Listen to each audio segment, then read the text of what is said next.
So I'm coming back from the gym right now, so I know I look pretty crazy. But before I left, I had an experience that I would like to share with you guys. Um, I know that just as God give us messages and dreams, the devil also does his work in dreams too. What I mean by that, he plants seeds in our hearts so that we can work on them. Just to give you an example, like having a wet dream about somebody you have no business dreaming about. When you wake up, you'll find yourself thinking about that person. And if you're not spiritually um, thinking right, you'll, probably pursue that because you felt like it was destined to happen or something. That's just one example, but there are many examples. Just putting unrighteous thoughts in your heart while you're sleeping. Um, but the dream that I had today, it was um, it was kind of scary. Um, it started out with me, I was on my laptop and I fell asleep on the couch earlier today. And so while I was asleep on the couch, I felt like I was like woke. I was drunk. That's what I felt like. I was drunk. I could open my eyes and see, but I couldn't wake up. And I couldn't fight the sleepiness. Um, so I fell to sleep and I was in my living room. And I usually call that area, like when I'm able to see the exact room I'm in, the gloom. It's like when I'm half asleep, not fully asleep, and it seems more spiritual. Then, like, I can see things that are actually happening around in the spiritual realm, like demonic things. I remember thinking, I gotta wake up or I'm gonna see something I don't want to see. But I couldn't wake myself up.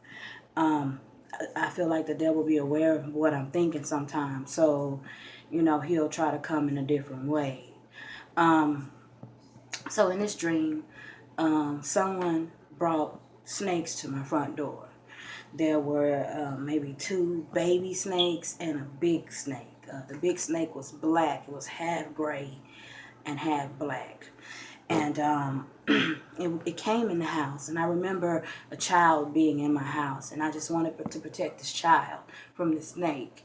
And it seemed like the snake would try and hide on the furniture or hide in a place. And I would go and find it and, try to throw it out of the house. Um, and so it just this happened for a few minutes. It would hide under the couch and go to the back room, and I'll pick up whatever it went under, and then it'll go somewhere else. So then it went into the kitchen and kind of came over my bar, and it kind of like stood up. You know how a cobra when it get ready to strike you? That's how it was. And I remember thinking I can grab it. If I grab it behind his neck, behind his head, so that it mouth won't bite me, then I could throw it outside. So I ended up grabbing it, and some kind of way I threw it outside. Yeah, I threw it outside, and I saw it go down the stairs, and then it crawled back up the pole of my stairs and came back into my house after I shut the door. It came under the crack of the door, and I was thinking, what the, this snake then just came back in. So I ended up grabbing the snake, and when I tried to grab the snake reached around my arm and it bit me on my wrist. It bit me like 3 times, and I remember thinking, I don't feel nothing happening. I screamed for someone to call for help. And, I looked outside and I saw that they were out there. And I just gave up and let them come in and get the snake. While I was walking, I was thinking, I've been bit. I need to get help. So I went to an ambulance. And when I got up to the ambulance, there was no one in there. And so I'm like, where are the people? So I go next door thinking one of my neighbors will know where the ambulance, where the paramedics was. So I go in there was no one in their house. So I sat down on their couch, which resembles the actual couch that I was sitting on while I was dreaming. And I sat down on that couch and I felt like I was dying, like my body was dying.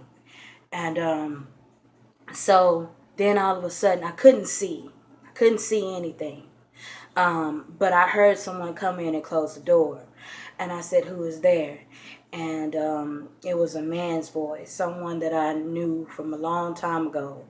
And so I was like, I was confused, like, why is this person here? And I was like, can you help me find the ambulance? I'm dying. And he picked me up off the couch, and he took me outside. And I said, I don't see the ambulance. Where's the ambulance? So the area I was looking turned into like water, turned into like paradise. And he put me down on the ground and he said, you don't need an ambulance. And I walked off toward what looked like the ocean. And there were a whole bunch of lounge chairs sitting there. And Rodney was sitting there. And he said, sit down, enjoy this. And I sat down. So I know that dream sounds a lot going on, but I just feel like that, it's the Lord saying that there's a time coming, a time where the devil's going to attack, and that, I can't handle, though, I can't handle the devil on my own. I'm going to have to get out of the way and let the Lord do what he needs to do. But at a time when I think that everything is over, then he's going to save. He's going to save me. That's how I feel the dream means. Now, everybody ain't going to interpret it the same way. That's not the only dream I had. And recently, rapture-wise, me and Rodney was in a car. And I remember we were taking a tour. It was a city, and the city looked so different that I can't explain the buildings to you. They were like huge buildings. I really can't explain it to you. So we got out of the car, and I remember knowing that it was our second tour. It was the second tour that we took. And so we walked around, and Rodney said, when we get to this part, you remember, Jesus is going to be standing there. And so, just like he said, when we got around to that second part, Jesus was standing there. He had like a glow around him. It was light